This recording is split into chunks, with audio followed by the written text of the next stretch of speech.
Tepuk tangan sekali lagi bagi Tuhan kita Yesus Kristus. Salam. Lebih semangat lagi yang diberkati Tuhan, yang merasa disayang Tuhan. Salam semuanya. Mantap. Puji Tuhan. Biar supaya Bapak Ibu jangan tegang dan saya juga jangan tambah tegang. Terlebih dahulu Bapak Ibu saya perkenalkan diri. Nama saya Evangelis Timothy Lebius. Saya berterima kasih pada Tuhan Yesus dan juga Gembala Sidang di tempat ini, Bapak Pendeta Dr. Andus Kristianto Ibrahim, MA, yang sudah mempercayakan saya untuk hadir di tengah Bapak Ibu untuk sama-sama kita diberkati kebenaran firman Tuhan. Perkenalkan, nama saya Evangelis Timothy Lebius. Sudah menikah, istri 1, anak baru 3. Jadi jangan dibalik ya. Banyak yang memperkenalkan diri istrinya lebih banyak dari anaknya. Tapi kita anak Tuhan, istri 1, anak banyak. Amin. Jadi program pemerintah gagal, tapi program Tuhan berhasil. Beranak cuculah, penuhilah bumi. Tepuk tangan bagi Tuhan kita Yesus Kristus. Saya aslinya Bapak Ibu bisa lihat tampang ketahuan, tampang pembalap, pemuda berbadan gelap. Aslinya Timur. Saya lihat banyak wajah-wajah yang mirip saya. Jadi serasa saya pulang kampung di sini. Puji Tuhan. Istri saya aslinya dari Korea Utara, versi Indonesia, alias orang Batak. Boro Siboya. Ada Siboya di sini? Biar saya panggil Amang, Inang. Dari Labu Boti tapi lahir di Jakarta. Puji Tuhan. Hari ini Tuhan mempercayakan saya di tempat ini, ada di tengah-tengah Bapak Ibu Saudara untuk kita sama-sama diberkati kebenaran firman Tuhan. Tanpa basa-basi, saya mengajak Bapak Ibu untuk kita sama-sama buka dari Alkitab masing-masing dari Injil Markus pasal yang ke-5. Markus pasal 5. Kita mulai dari ayat 24 sampai ayat yang ke-34. 10 ayat saja. Karena saya sudah dibisikkan, jangan lama-lama. Nanti lama-lama jemaat pulang satu-satu.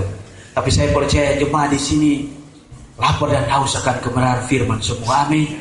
Tadi begitu ada persembahan pujian dari kaum Bapak, saya meneteskan air mata. Tuhan, inilah surga Tuhan. Kalau gereja yang senang memuji Tuhan, inilah ciri kita warga kerajaan surga. Amin. Karena di surga tidak ada kegiatan lain selain kita memuji dan menyembah Dia. Jadi di saat kita memuji Tuhan, semua malaikat di surga Tuhan suruh diam. Karena ada dupa yang harum dari bumi naik ke surga. Senang gak? Betapa pentingnya pujian penyembahan. Kita orang-orang spesial yang dipilih Tuhan untuk sembah Dia. Jadi pujian penyembahan jadi gaya hidup bagi orang percaya. Amin. Jadi jangan nyanyinya sakitnya tuh di sini, nanti sakit beneran. Tapi nyanyinya harus bilang dalam nama Yesus. Biar supaya setan yang mau coba-coba, jangan berani-berani sama itu. Anak Tuhan yang penuh kuasa luar biasa. Tepuk tangan bagi Tuhan Yesus. Sudah di sana semua? Ini maklumlah orang yang tingginya pas-pasan. Ini mimbarnya ketinggian. Tapi gak apa-apa, saya bercoba untuk jinjit, untuk bisa mencapainya. Mulai dari ayat 24, saya bacakan, Bapak Ibu menyimak, biar sama-sama kita diberkati. Lalu pergilah Yesus dengan orang itu, orang banyak berbondong-bondong mengikuti Dia, dan berdesak-desakan di dekatnya. 25, adalah di situ seorang perempuan yang sudah 12 tahun lamanya menderita pendarahan. Ia telah berulang-ulang diobati oleh berbagai tabib, sehingga telah dihabiskannya semua yang ada padanya. Namun sama sekali tidak ada faedahnya, malah sebaliknya keadaannya makin memburuk. 27. Dia sudah mendengar berita-berita tentang Yesus. Maka di tengah-tengah orang banyak itu ia mendekati Yesus dari belakang dan menjamah jubahnya. Sebab katanya, asal ku jamah saja jubahnya, aku akan sembuh. Ketika itu juga berhentilah pendarahannya dan ia merasa bahwa badannya sudah sembuh dari penyakitnya. 30. Pada ketika itu juga Yesus mengetahui bahwa ada tenaga yang keluar dari dirinya. Lalu ia berpaling di tengah orang banyak dan bertanya, siapa yang menjamah jubahku? Murid-muridnya menjawab, engkau melihat bagaimana orang-orang ini berdesak-desakan dekatmu, dan engkau bertanya, siapa yang menjamah aku? Lalu ia memandang sekelilingnya untuk melihat siapa yang telah melakukan hal itu. Perempuan itu yang menjadi takut dan gemetar ketika mengetahui apa yang telah terjadi atas dirinya, tampil dan tersungkur di depan Yesus dan dengan tulus memberitahukan segala sesuatu kepadanya. Maka kata Yesus kepada perempuan itu, hai anakku, imanmu telah menyelamatkan engkau. Pergilah dengan selamat dan sembuhlah dari penyakitmu. Demikian bacaan firman Tuhan. Hari ini kita mau belajar 4 hal, 4 langkah untuk kita hidup dalam kemenangan, untuk kita hidup dalam mujizat setiap hari. Karena ciri orang percaya adalah hidup dalam kuasa. Tuhan mengutus kita ke dunia ini untuk apa? Kita dibekali, bukan hanya pergi begitu saja, tapi sebelum kita pergi, kita diurapi, kita diberi kuasa. Pergilah, jadikan semua bangsa muridku. Barang siapa yang percaya dan dibaptis diselamatkan, yang tidak dihukum. Usirlah setan demi namaku, tumbang tangan pada orang sakit demi namaku, maka orang itu akan sembuh. Sekalipun kau minum racun maut, tidak akan membahayakan engkau.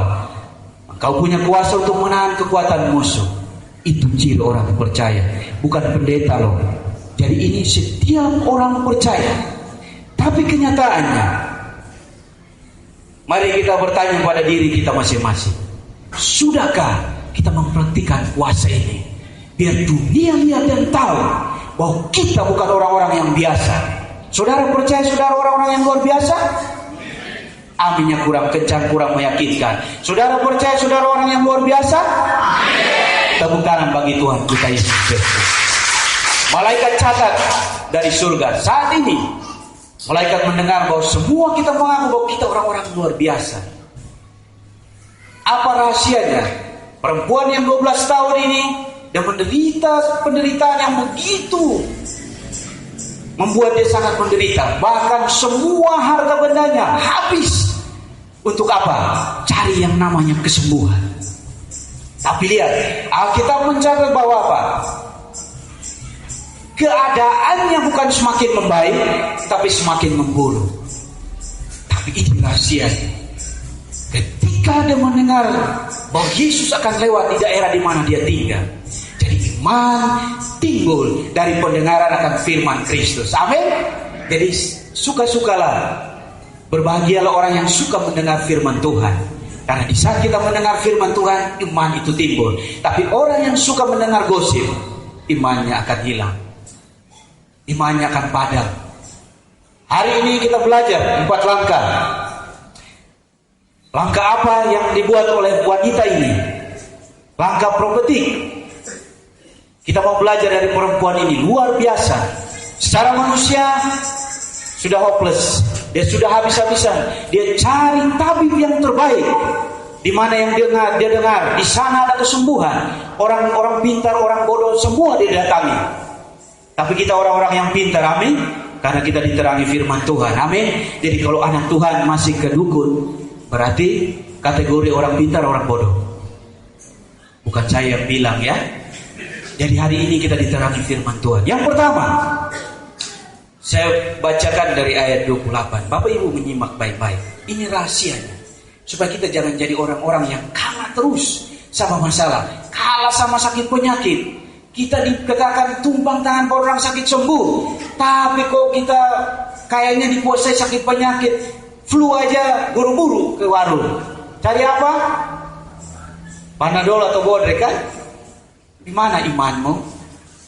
Itu baru flu loh, belum sakit jantung, belum sakit fonis-fonis yang lain yang kata dokter tinggal hitung hari, menghitung hari untuk dijemput.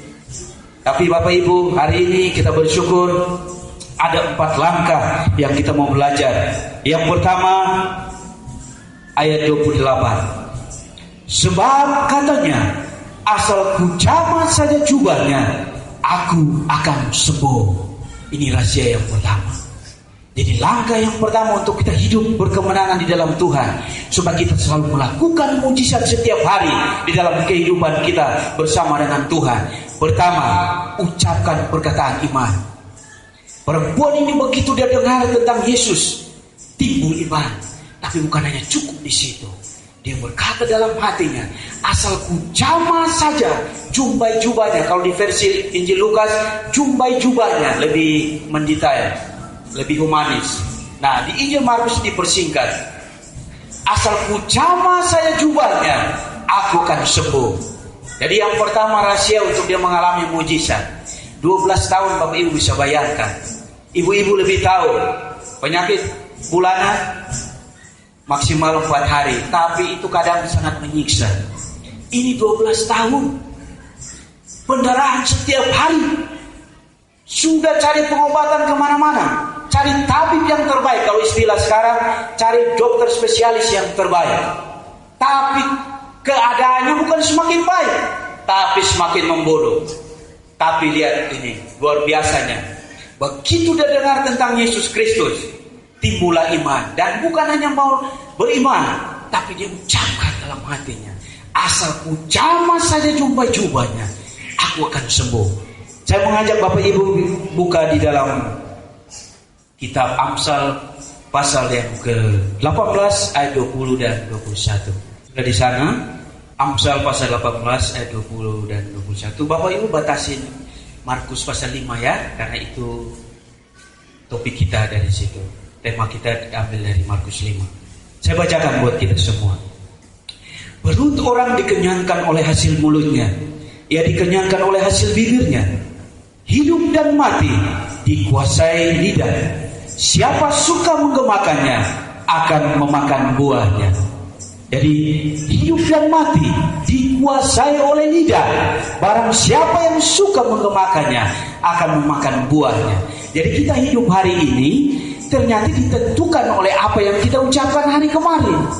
Kemarin Bapak Ibu ucapkan saya sial, Bapak Ibu ucapkan saya miskin, orang paling terhina, paling termiskin di dunia.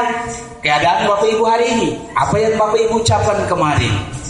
Saya sakit, aduh sakit penyakit saya tidak bisa sembuh-sembuh. Apa yang Bapak Ibu ucapkan kemarin, hari ini Bapak Ibu terima. Barang siapa suka menggemakannya akan memakan buahnya. Ya ini rahasianya. Hati-hati gunakan mulutmu, teng teng teng. Hati-hati gunakan mulutmu, teng teng teng.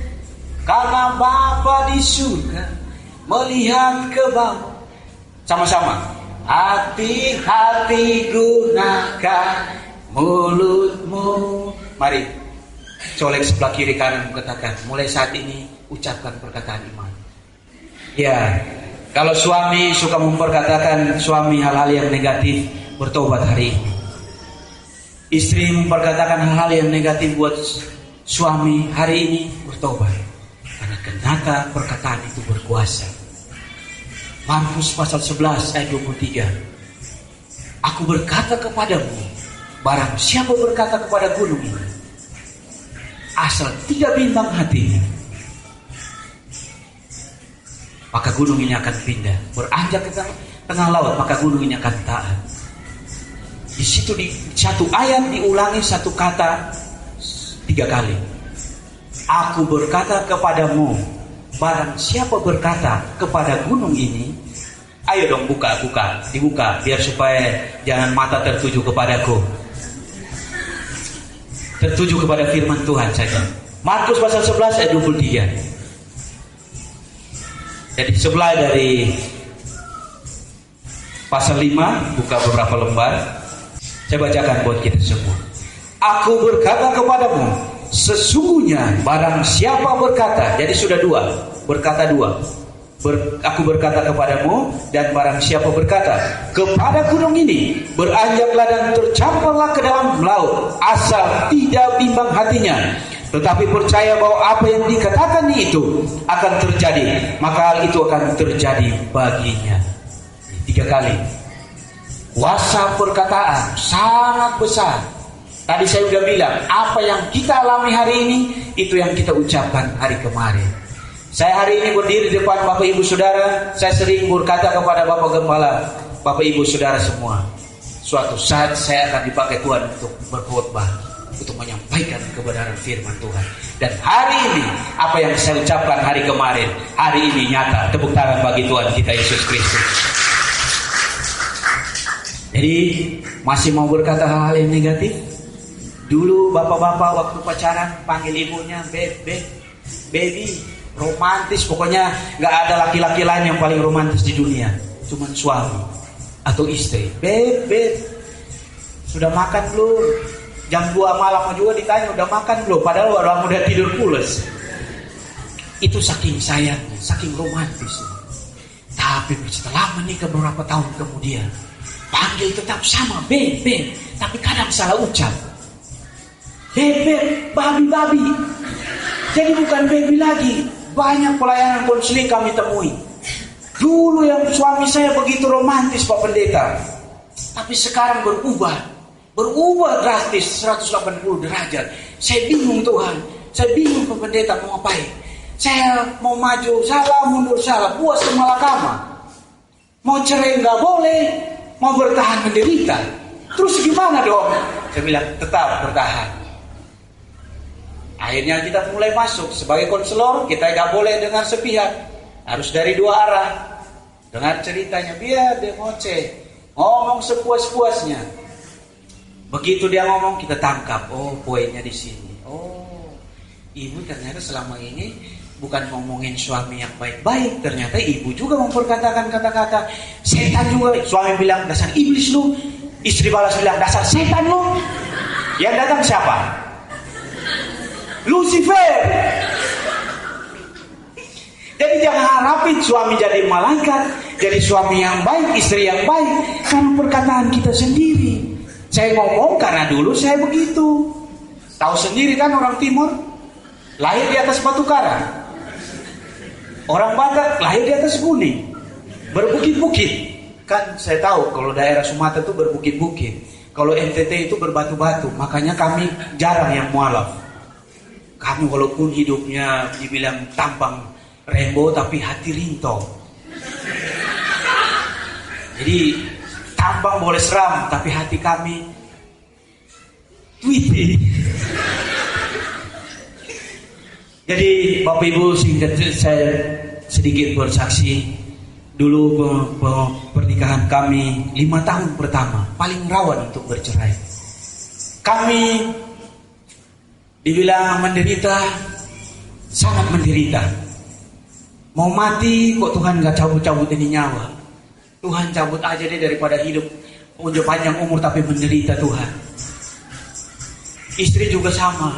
Dia nyanyi, pulangkan saja aku ke Lagu Boti. Saya balas lagi, semua terserah padamu, aku begini adanya. Jadi saling berbalas-balasan pantun lewat lagu. Akhirnya berjalannya waktu, kami banyak belajar. Kami akhirnya mau saling merendahkan hati. Kuncinya mau rendah hati, mau dengar nasihat dari orang yang sudah lebih dahulu mengalami. Tuhan utus seorang malaikat janda ditinggal meninggal, bukan janda cerai loh. Kalau dia janda cerai, saya juga nggak mau. Lu aja cerai kalau mau datang konselingin saya.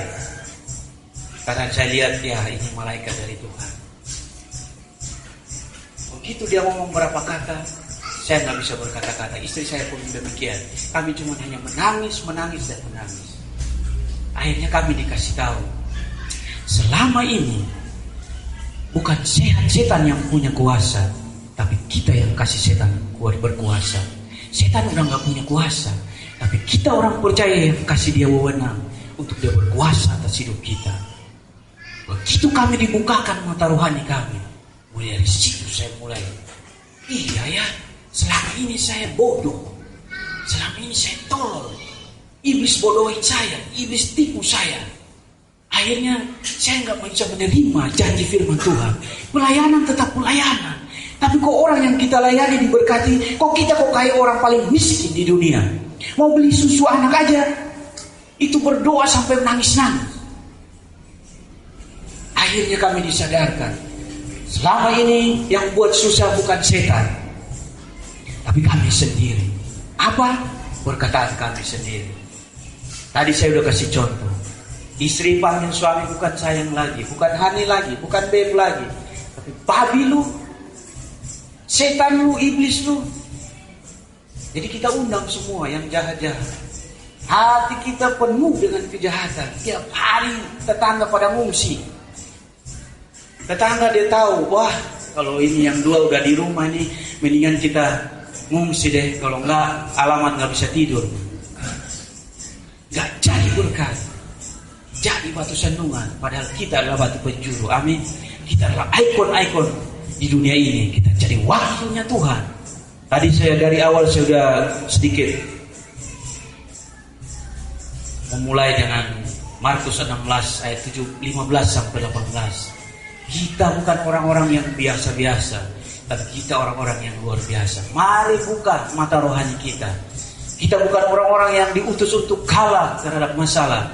Kita bukan orang-orang yang diutus untuk kalah terhadap sakit penyakit.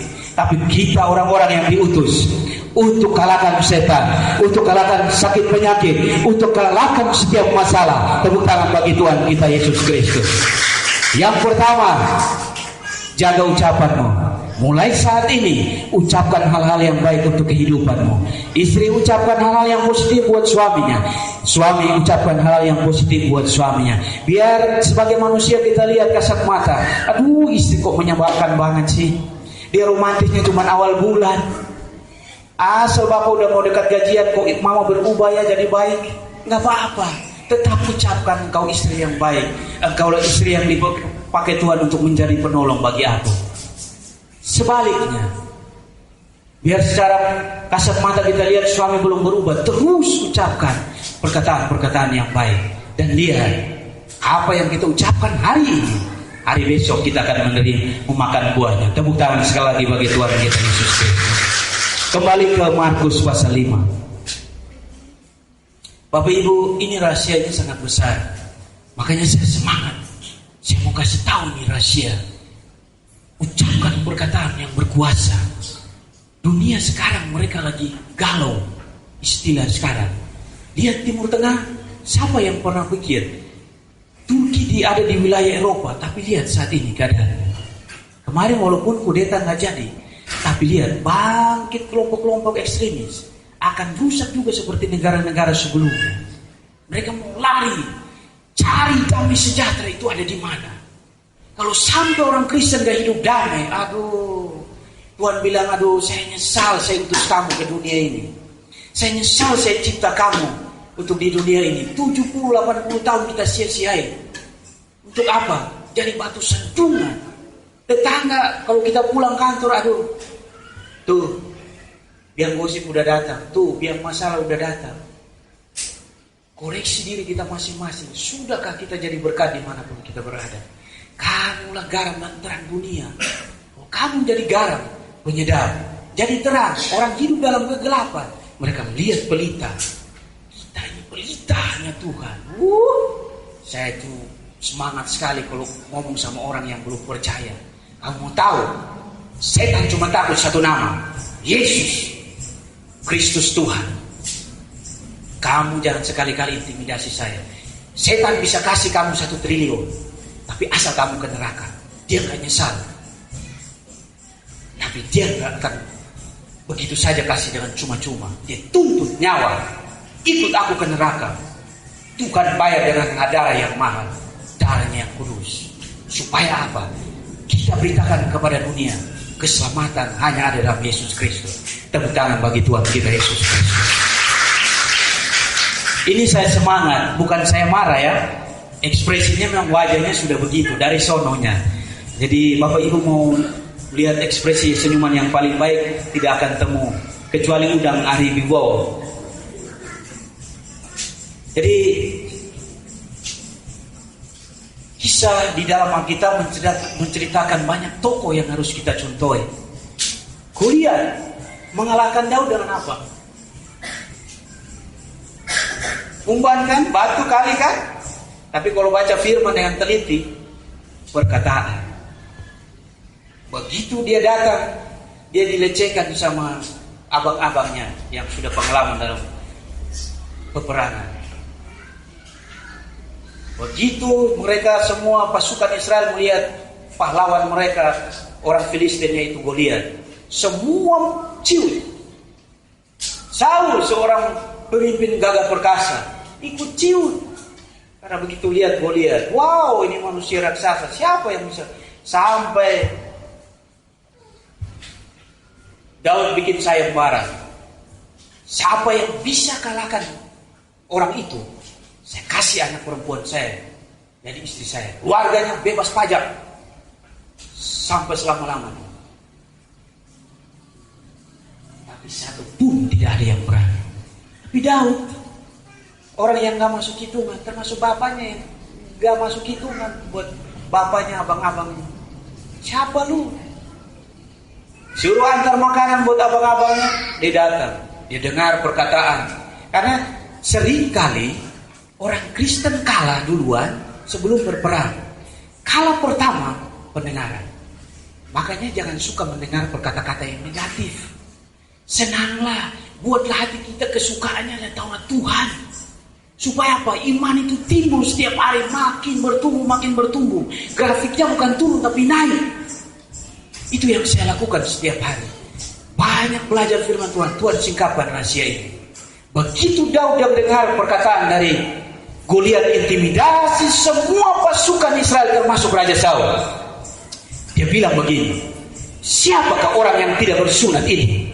Dia berani-beraninya dia melecehkan pasukan Allah Israel. Hari ini juga Tuhan akan menyerahkan nyawanya di dalam tangan. Aku akan datang mengambilnya, aku penggal lehernya dengan pedangnya sendiri. Kuasa perkataan. Jadi dia lawan untuk perkataan yang negatif dengan perkataan yang positif. Iman. Dia semua pasukan Israel yang gagah perkasa yang terpilih, semua imannya ciut. Begitu mereka mendengar Daud, mereka bilang, siapa kamu? Masih diremehkan. Daud sudah diurapi, beda, sudah diurapi, rohnya menyala-nyala.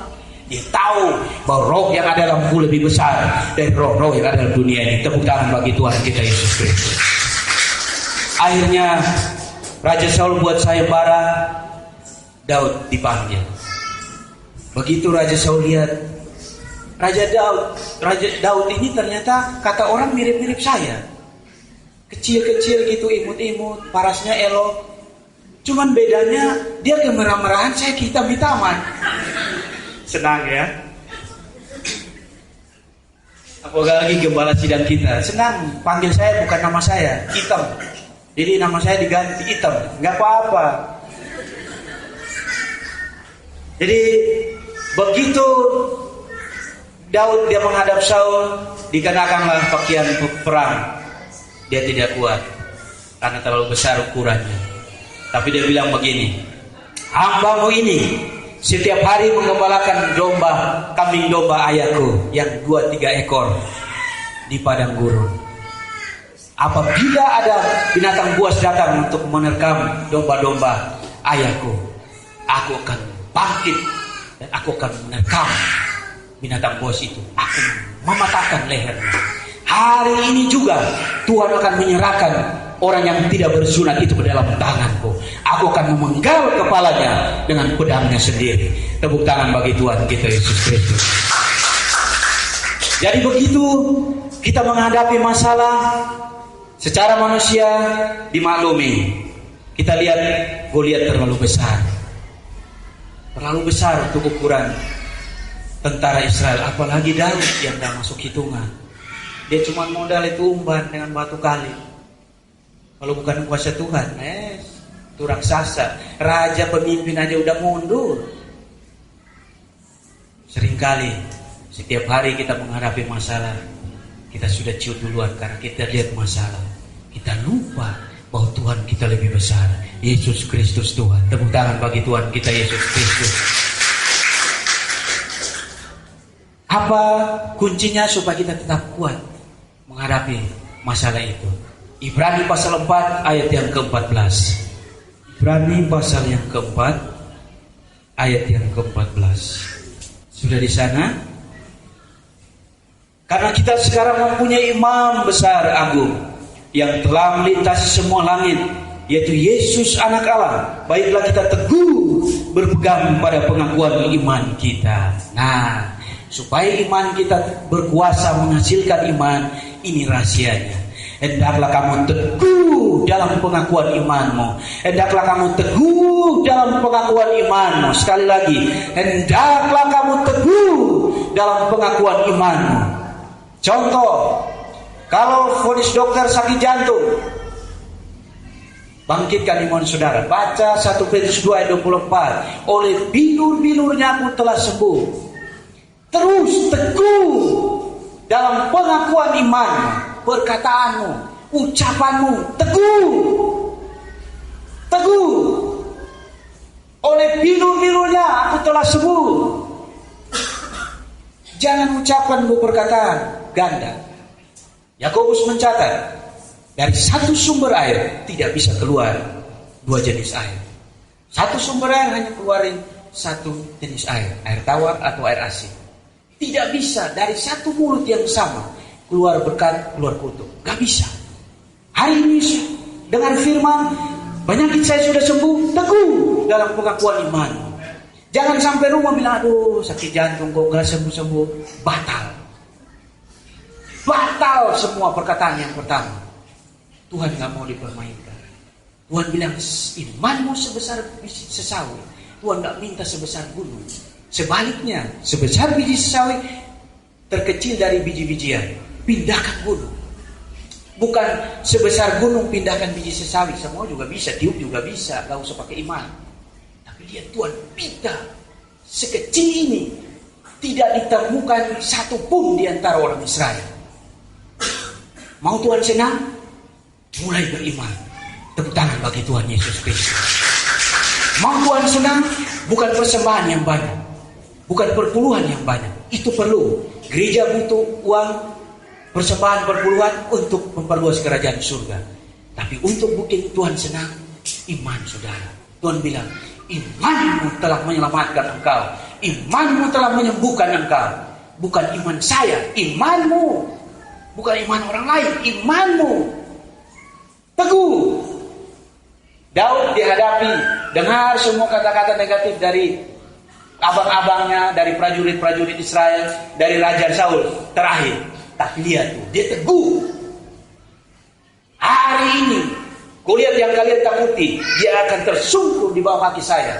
Tuhan akan serahkan nyawanya ke dalam tanganku. Aku akan penggal kepalanya dengan pedangnya sendiri.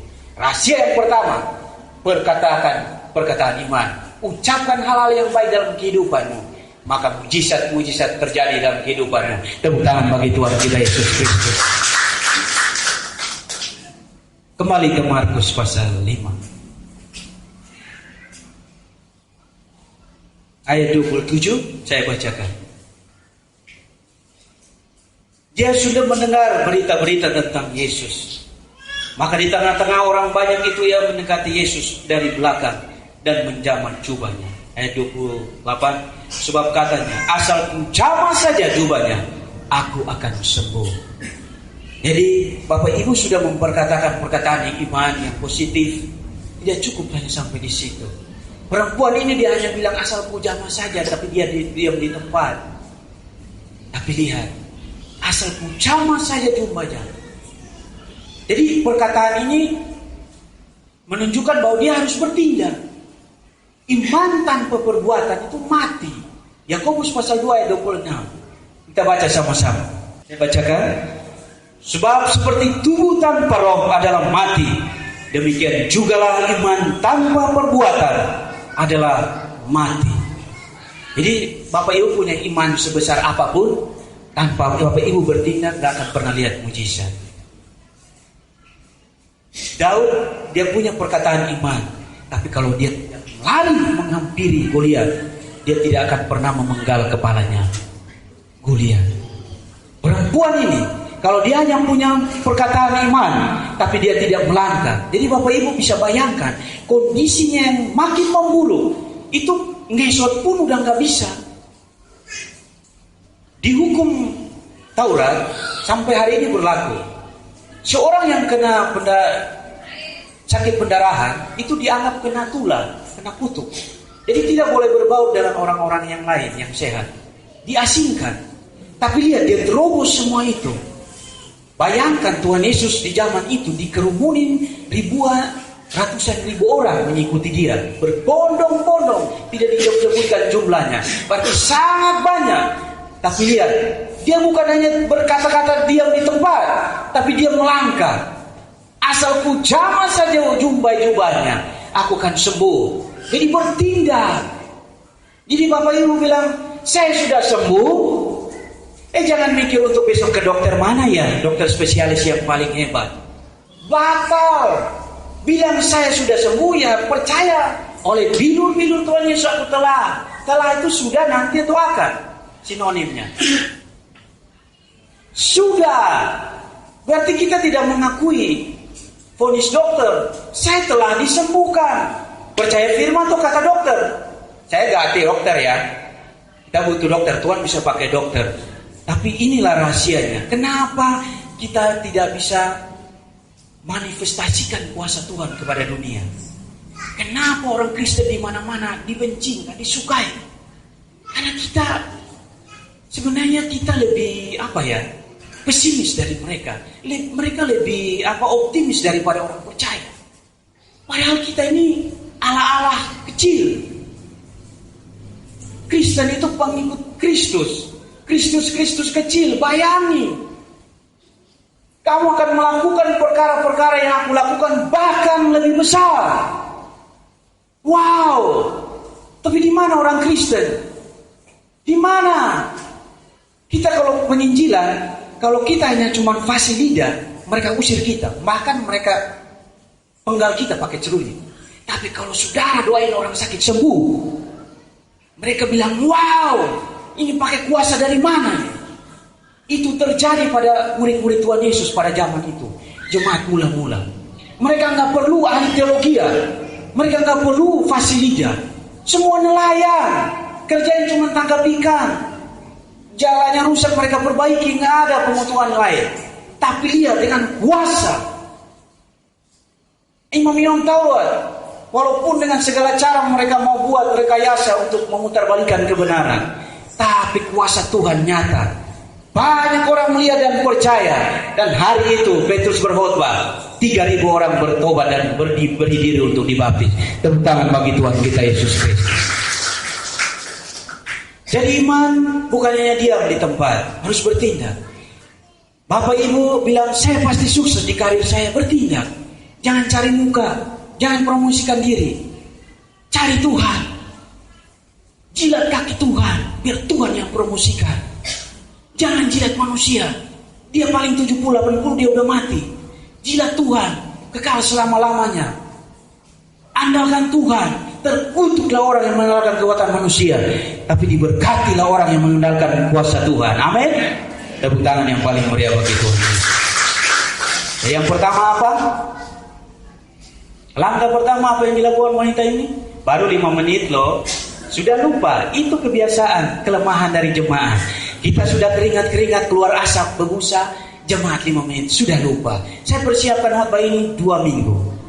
5 menit sudah lupa. Oh Tuhan, ampuni kami Tuhan. Pertama apa? Ucapkan perkataan iman. Kedua, lakukan, bertindak. Jadi saya mau kesaksian. Saya pernah serangan jantung 2 kali. Saya ikutin jejak Gembala Sidang. Hobinya main bulu tangkis. Orang main jam 7 sampai jam 10 maksimal. Kami mulai start jam 10 malam sampai jam 4 pagi. Jadi tetangga Pak Haji udah mulai Allahu Akbar, baru kami bubar. Sehat nggak? Otomatis nggak sehat. Kami pikir kami sehat. Orang tidur kita olahraga kan? Ternyata saya nggak sadar jantung saya bermasalah. Saya minum kopi di McDonald Mall Cijantung. Kalau Bapak Ibu pernah ke sana, minum kopi di Mall Cijantung, kena serangan jantung. Mantap kan? Tapi saya udah tahu rahasia ini.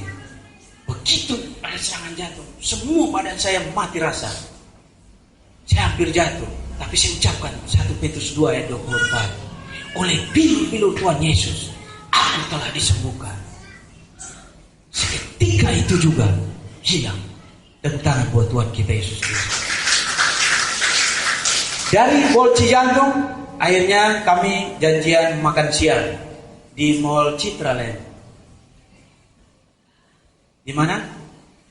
Senen ya. Mana? Bukan Citraland. Mana tuh yang di Senen? Atrium. Maaf. Karena terlalu semangat jadi udah lupa nama mallnya. Makan siang. Bapak Ibu bisa lihat dengan perkataan iman saya melangkah. Saya nggak satu kata pun saya bilang aduh jantung saya sakit, aduh jantung saya kena serangan jantung. Enggak. Sepanjang jalan saya naik motor, saya tarik seret-seret kaki saya. Oleh bilur-bilur Tuhan Yesus, aku telah sembuh.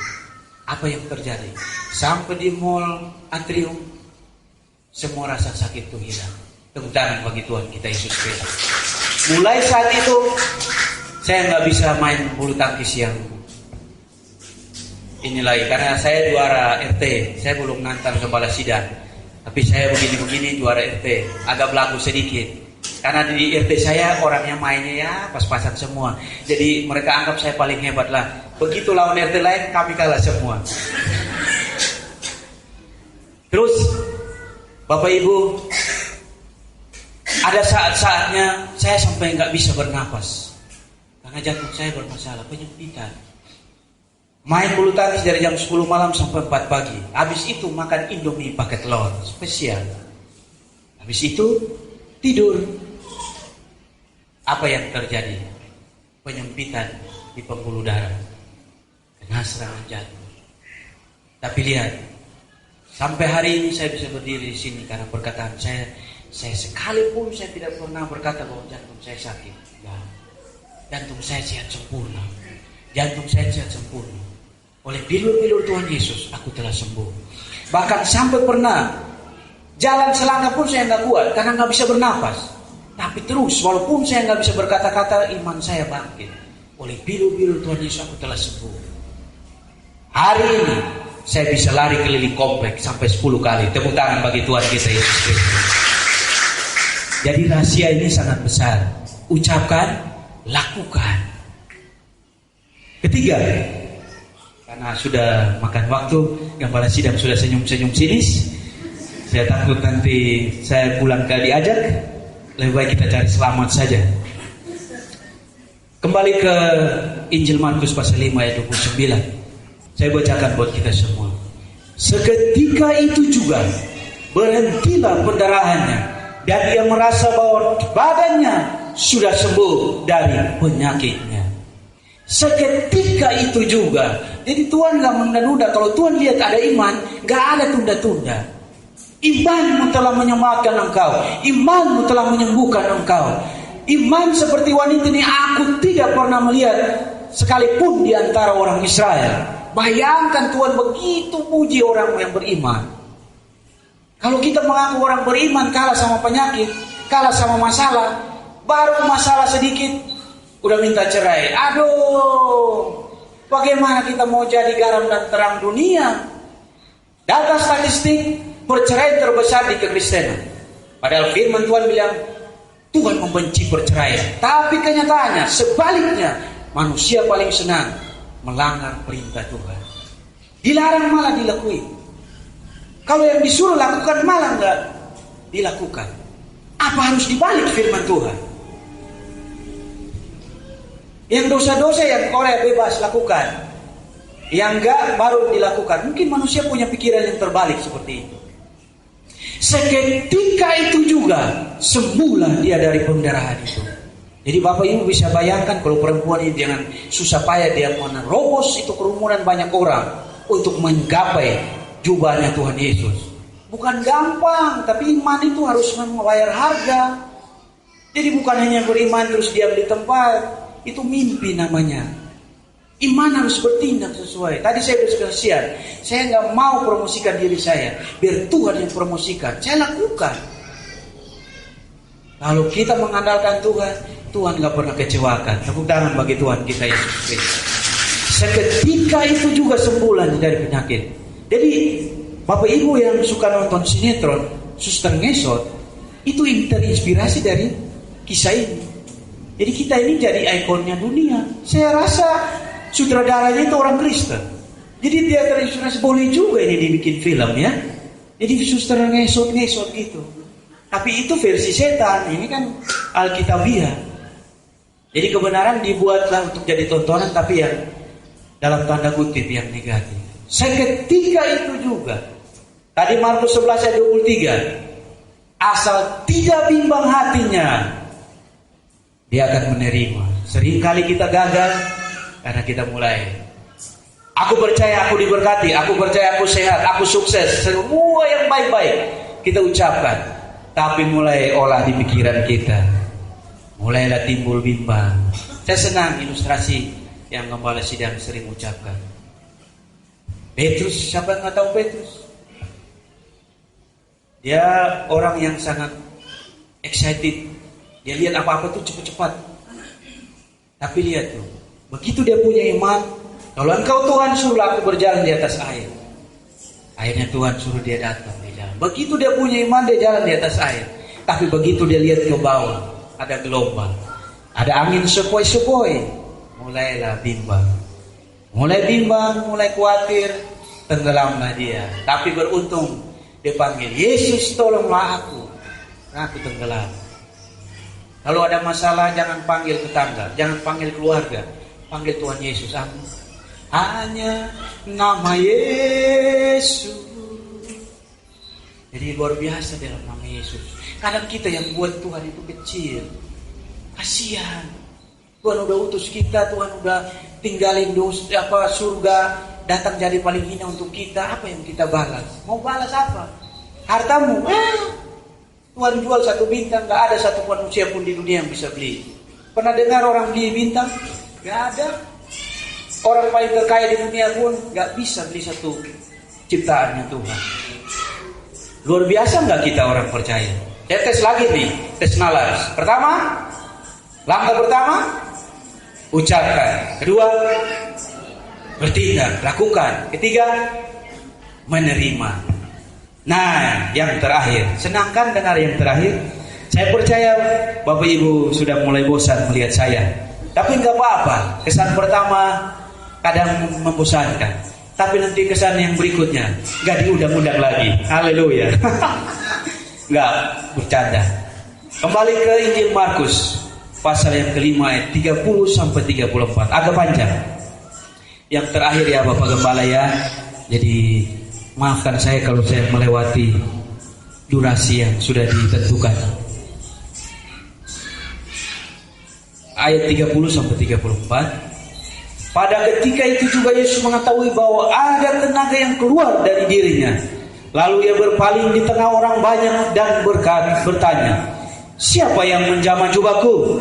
Murid-muridnya menjawab, engkau melihat bagaimana orang-orang ini berdesak-desakan dekatmu, dan engkau bertanya siapa yang menjamah aku? Lalu Yesus memandang sekelilingnya untuk melihat siapa yang telah melakukan hal itu. Perempuan itu yang menjadi takut dan gemetar ketika mengetahui apa yang telah terjadi atas dirinya, tampil dan tersungkur di depan Yesus dan dengan tulus memberitahukan segala sesuatu kepada Yesus. Maka kata Yesus kepada perempuan itu, hai anakku, imanmu telah menyelamatkan engkau. Pergilah dengan selamat dan sembuhlah dari penyakitmu. Langkah yang keempat, ceritakan. Pergilah, jadikan semua bangsa muridku. Barang siapa yang percaya akan diselamatkan, yang tidak dihukum.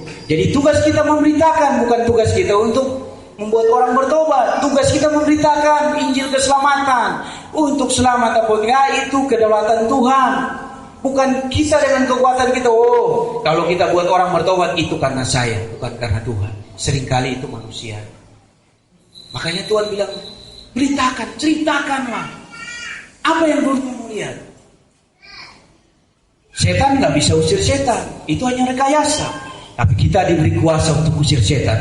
Buktikan di mana Tuhan utus kita, jadilah garam dan terang dunia. Biar supaya mereka lihat orang ini beda. Ini bukan Kristen biasa-biasa, Kristen yang punya kuasa. Setan nggak berani ganggu sekomplek itu karena ada kita. Bencana nggak akan terjadi karena ada kita, biji matanya Tuhan. Sudahkah kita jadi biji matanya Tuhan? Sudahkah kita jadi saksi-saksinya Kristus? Yang ada kita ceritain tetangga, tuh tangga beli mobil baru kita sinis, iri hati namanya. Tuh dapat dari korupsi kali. Bagaimana kita mau nyatakan kuasa Tuhan? Dia punya mobil baru, tapi kita punya segalanya. Hanya Bapak di surga, dia ciptakan segalanya untuk siapa? Saya anaknya. Yang bangga tepuk tangan bagi Tuhan kita Yesus Kristus. Jadi Tuhan, kenapa Tuhan mau supaya kita ceritakan kuasanya, keajaibannya kepada dunia? Tadi saya sudah singgung, kenapa dunia membenci orang Kristen? Karena orang Kristen nggak bisa jadi Kristen yang sejati, nggak bisa jadi berkat, jadi terang dimanapun kita berada. Yang ada kita jadi batu sandungan. Saya ngomong ini untuk diri saya sendiri, supaya saya introspeksi diri saya. Sudahkah saya jadi wakil Kristus di dunia ini? Penting ini. Saya senang lihat Bapak Ibu antusias sekali. Dari tadi nggak ada yang tidur kan? Karena semua kesukaannya adalah Taurat Tuhan, mendengar lapar dan haus firman Tuhan. Ini harus menyala-nyala di dalam Tuhan. Ucapkan, lakukan, terima, ceritakan. 10 orang kusta Tuhan suruh pergi perlihatkan dirimu kepada imam besar bahwa kamu sudah sembuh. Waktu mereka jalan sudah sembuh belum? Kalau ditanya jawab dong. Jangan saya tanya, saya jawab sendiri. Gak usah tanya dong. Sudah sembuh atau belum? Loh, ini 2 versi nih. Sepakat dulu, sudah atau belum? Ini baru jalan melangkah. Begitu mereka melangkah udah sembuh belum? Tapi mereka tiba di ketemu dengan imam besar, apa yang terjadi? Nah itu rahasianya sama. Tuhan ucapkan pergi, mereka bertindak sesuai iman, lakukan. Terus begitu mereka jalan, terima mujizat. Tapi ini yang Tuhan gak suka. Kadang Tuhan gak percaya perkara-perkara yang besar. Itu karena apa? Kita suka lupa diri, karena kadang belagak pikun. Maaf ya, jangan sampai terjadi di antara kita semua. Pikun itu gak enak, gak kenal diri sendiri. Jangan mau jadi orang-orang pikun. Tuhan gak suka. Bukankah ke-10 orang kusta itu semuanya sembuh? Kenapa cuma 1 orang yang kembali untuk bersaksi? Ini yang Tuhan mau. Ceritakan kepada semua orang. Saudara disembuhkan dapat mujizat, cerita. Orang gak dapat rumah baru aja cerita, saya punya rumah baru padahal masih kontrak. Apalagi dapat berkat rumah baru, mobil baru, berkat yang selalu baru setiap hari. Kenapa kita gak semangat saksikan kuasa Tuhan? Tuhan mau ceritakan. Jadi di saat kita ceritakan itu ternyata kita mengucap syukur. Tuhan mau sekecil apapun. Orang yang setia dalam perkara yang kecil akan dipercayakan perkara yang besar. Nah dalam hal kecil kita nggak setia. Contoh perpuluhan. Maaf ya, saya bukan singgung keuangan. Perpuluhan itu benih. Itu haknya Tuhan. Benih. Kita siapapun di dunia tidak bisa ciptakan benih. Yang bisa cuma Tuhan. Jadi di saat kita kasih perpuluhan itu benih. Benih yang kita tabur itu Tuhan janji akan dikembalikan 100 kali lipat. Jadi kalau benih itu saudara nggak tabur, masa mengharapkan untuk menuai? Itu perampok namanya. Jadi benih jangan ditahan, karena itu memang jalan berkat. Tuhan bilang kasihlah, ujilah aku akan buka tingkap-tingkap langit mencurahkan berkat kepadamu. Bersyukur, ceritakan. Mulut ini Tuhan kasih untuk ceritakan kebaikan Tuhan, kuasa Tuhan. Jadi kita jangan jadi Kristen yang cuma hanya datang duduk diam dengan dada 4D. Datang, duduk, diam, dengar, dada, 5D. Akhirnya begitu terus, kanak-kanak terus. Kapan mau jadi saksi Kristus? Kapan mau jadi misionaris? Di tempat kerja orang lihat, ini bukan orang Kristen biasa. Apa yang dikerjakan dibuat Tuhan menjadi berhasil. Pimpinannya lihat orang ini layak dipromosikan. Mau jadi seperti Yusuf di akhir zaman? 4 langkah ini. Pertama apa? Saya tes lagi. Supaya jangan gampang dilupa. Percuma saya jauh-jauh dari Bekasi saya datang, terus saya berbusa-busa, teriak-teriak, Bapak Ibu lupakan begitu saja. Aduh. Kalau saya percaya kalau 4 langkah ini kita lakukan, bulan depan itu tanah kosong diperluas lagi. Mana kurang? Tuhan benua yang terjadi. Lewat siapa? Kesaksian orang-orang percaya yang ada di tempat ini. Tepuk tangan bagi Tuhan kita Yesus Kristus. 1. Biar supaya saya yakin, saya pulang juga saya senang. Jangan saya pulang saya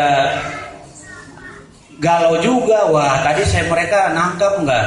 Pertama, ucapkan, berkatakan. Kedua, lakukan, bertindak. Ketiga, keempat, ceritakan. Tepuk tangan bagi Tuhan kita Yesus Kristus. Saya tutup dengan satu ilustrasi. Nggak lama, cuman paling 5 menit. MC, pemusik boleh siap-siap. Ada kisah seorang pemuda. Dia bermasalah dengan perkataannya. Ada kaitannya dengan firman Tuhan kita hari ini. Di mana-mana dia jadi batu sandungan. Di mana-mana orang nggak senang. Begitu orang kumpul dia datang bubar. Perkataannya nggak ada yang positif. Pesimis semua, melecehkan orang. Kemana-mana gak disukai. Akhirnya setelah saat dia sadar, dia tanya sama sahabat karibnya, apa sih kesalahan gua? Kok gua datang orang-orang gak senang? Kayaknya gak senang banget sih sama kehadiran gua. Sebagai sahabat yang baik dia kasih tahu begini, lu sadar gak? Kalau selama ini perkataan kamu itu membuat orang pesimis, buat orang gak senang, buat orang sakit hati. Akhirnya dia bilang, gue gak sadar tuh. Akhirnya teman yang baik, seorang sahabat, dia saranin, kamu pergi, dia rekomendasikan, kamu pergi ketemu seorang konselor, dia seorang psikiater juga, kamu ketemu dia, pasti kamu akan sharing sama dia akan doakan kamu. Dia ikuti saranin temannya, ketemu ke psikiater ini, mereka sharing. Begitu dia cerita, disuruh cerita semua apa masalahnya. Si konselor ini dengarin semua, dia nggak berkata-kata satu kata pun. Terakhir, sudah selesai? Sudah. Dia sediakan satu wadah, isinya paku dan palu. Palu untuk ketuk. Dia suruh, kamu pakukan semua setiap paku ini, kalau bisa semuanya atau semampu kamu di tembok itu. Dia turuti, dia pakukan semuanya. Setelah dilihat sudah semua, sudah Pak. Disuruh cabut setiap paku yang kamu tancapkan ke tembok. Loh, dia agak bingung. Disuruh pakui, terus disuruh cabut lagi. Setelah dicabut kembali, apa yang kamu lihat di tembok? Kalau saya tanya Bapak Ibu tancapkan paku di tembok, dicabut pakunya, apa yang tersisa? Lubang. Tanpa kita sadari, istri kita, suami kita, anak-anak kita sakit hati. Hatinya bolong semua. Tiap hari kita ucapkan yang kata-kata yang negatif, kata-kata yang kutuk. Tahu sakitnya di mana? Sakitnya tuh di sini, di dalam hatiku. Lihat pulang sampai rumah mah, mungkin selama ini hati mama sudah bolong semua. Papa nggak sadar. Iya, papa juga. Selama ini mama terlalu cerewet. Mungkin hati bapak juga udah gak ada yang utuh lagi. Karena saking banyaknya berubah, semua berlubang. Akhirnya libatkan anak-anak, bergandengan tangan, terjadilah rekonsiliasi. Tepuk tangan buat Tuhan kita Yesus.